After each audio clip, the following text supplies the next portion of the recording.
সাকিবকে আবারও নিজের স্বামী দাবি করলেন অপু বিশ্বাস। সম্প্রতি একটি প্রোগ্রামে অপু বিশ্বাসকে প্রশ্ন করা হয় সাকিব খানের বলয় থেকে বেরিয়ে এসেছেন কিনা।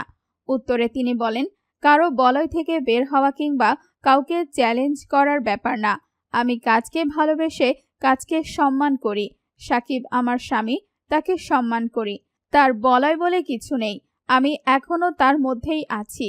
আমার বাচ্চা আছে, বলয় থেকে বের হওয়ার কোনো কারণ নেই। আমাদের মধ্যে কোনো কনফিউশন নেই।